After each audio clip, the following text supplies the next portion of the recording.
Okay, come here. Sit down. I want to tell you about these two types of players. For a long while now, Outer Plane has created units where everyone is able to enjoy a fair fight. Every party gets a turn, and if your gear sucks and you die to a DS-Day nuke, well, get good. But now, this is the beginning of new era. A new race of individuals are about to show their ugly faces, rising to the sound of big brain wombo combo. These players either want to watch the world burn, or they are considerate enough to let you complete your PhD dissertation while they figure out how to sequence their turn and never let you play the game. Either way, you die a horrible death, or they die an embarrassing one. And that's what I want to talk to you guys about. With the inception of Dahlia, she will be the catalyst that brings about the most toxic playstyle. CC. After you finish watching this video, you'll understand everything about her skills, her applications to the meta, and learn why and how I gear her to make your life a miserable mess. If you don't want this to happen to you, or if you aspire to be a degenerate little shit and join the dark side, like this video, subscribe, and smack that noti bell. This is the bare minimum criteria for the Dark Arts ritual. Ready? Let's go. So Dahlia, the Archdemon of Hubris, has amazing jiggle physics and a skill kit almost as toxic as whatever bodywood she uses to make her this pale. Her S1 is a simple single target attack that gives her 30% priority, which makes her incredibly proficient at turn cycling and putting pressure on your opponents.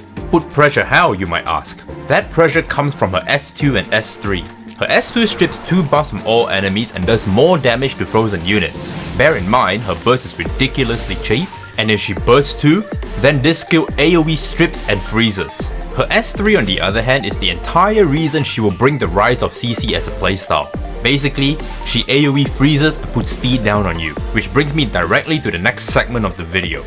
Now of course you're here to learn how to become a Sith Lord. The Sith will rule the galaxy. Don't even fucking try to hide it. I know how it feels to toy with your opponent and watch them suffer just looking at their unit's HP chip away ever so slowly without ever getting a chance to retaliate. I've been on both sides and I'm sure so have you. Yes! Yes! Now I know you guys are not smart enough to see why her S3 is so ridiculously broken and how it facilitates the start of the CC playstyle. It's okay, you came to the right place. Let me tell you why. Being frozen basically means skipping your turn, and speed down basically means your speed is reduced by 30%. Let me make this simpler for you so you understand. You skip your turn, and you will take your turn 30% slower than usual. Now let's stack that on top of her S2. Remember how I said her burst is incredibly cheap? Now that you've skipped your turn and moved like a slow fuck on the priority bar, guess who's moving again? Dahlia. Guess what her burst 2 does to her S2?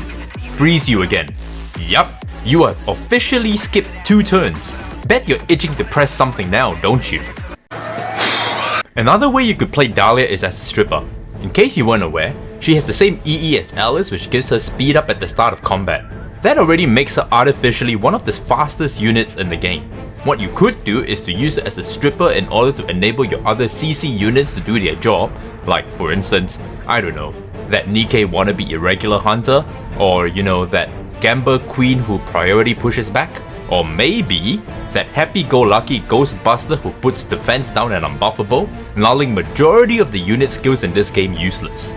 But hold up, I swear I can already hear all these nerds yelling in my comment section, yeah, but immunity just makes Dahlia garbage. Listen here, fuckwits, you're extremely rigid and narrow-minded to the point where you forget that there are 3 fucking buttons for you to press. If you see immunity up, what's stopping you from pressing S2, wrap around, and then press S3? Absolutely nothing. Maybe one thing is stopping you, and that's you building her wrong.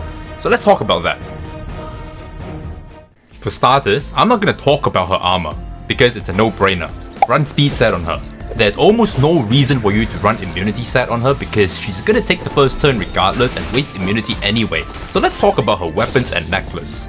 As you are very well aware, there are 5 different weapons and necklace choices for you to choose from. And don't get me started on how many different necklace main sets there are available to choose from. So let me walk you through how I would build Dahlia and why. Okay. We'll start with the necklace. We know that we have to build her anywhere around 270 speed to allow Dahlia to raise the ranges with 330 speed, which is the max speed a ranger can be on. So unless you have better gear than I do, which you don't, you're gonna wanna run a speed main stat necklace on her. So that eliminates 3 necklaces already. Now the only choice you really have is Search and Destroy and Disarray, since both fit the requirement of being a speed main necklace. So here's where my preference comes to play.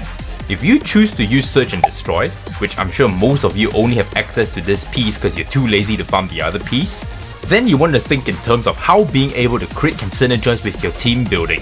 Easiest example, taking turn 1 and critting means you can pair Dahlia with Damage Rakan and push Damage Rakan to the front lines to steal priority. Critting also means you can run her more of a damage dealer and do more damage, meaning you can pair her with dual attacking units like Veronica, Tamara, Valentine, just to delete the DPS right out the gate. Possibly. Let's talk about the other necklace, Disarray, which I'm personally gonna be using. This necklace states that if the wielder inflicts a debuff on their turn, increases priority by 40%.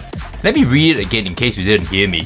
If the wielder inflicts a debuff on their turn, increase priority by 40%. Let's zoom out real quick. Dahlia's S2 and S3 are debuffs. You're already building her about 270 speed, and now you press S2 or S3 and get an instant free 40% priority. That means Dahlia moves again. All of a sudden, you've just created this massive snowball effect where your opponent is now frozen, slowed, and their HP is slowly being chipped away by the rest of your team. Do you see my genius?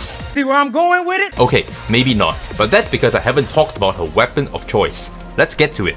There are only 2 weapons that really synergizes with this strategy I'm going for, so I'm gonna talk about these 2 because I'm a G and you're not, so listen up. The only 2 weapons to take into consideration here is Last Hope and Sublime Melody. Remember what I said? You start this avalanche of like freezing them, slowing them down, chipping at their life. Now, what better way to chip at their life other than using Last Hope on her? This weapon gives you 20% extra damage on your basic skill, and because you have to build her tanky to survive multiple hits, you make up her damage output with this weapon.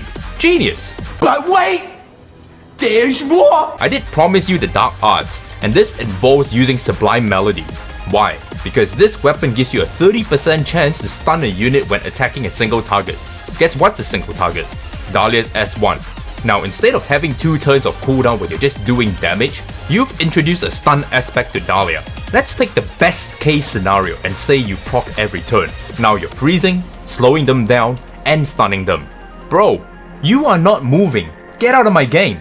What the fuck? And so, let me give you my 2 cents on her. She is going to be a serious gear check for every idiot who thought speed set was meant to be on every unit except initiators and tactician rangers. My advice? Get off your lazy ass and start farming calamari. And even if you don't pull her for her skill set, you gotta love how clumsy she is.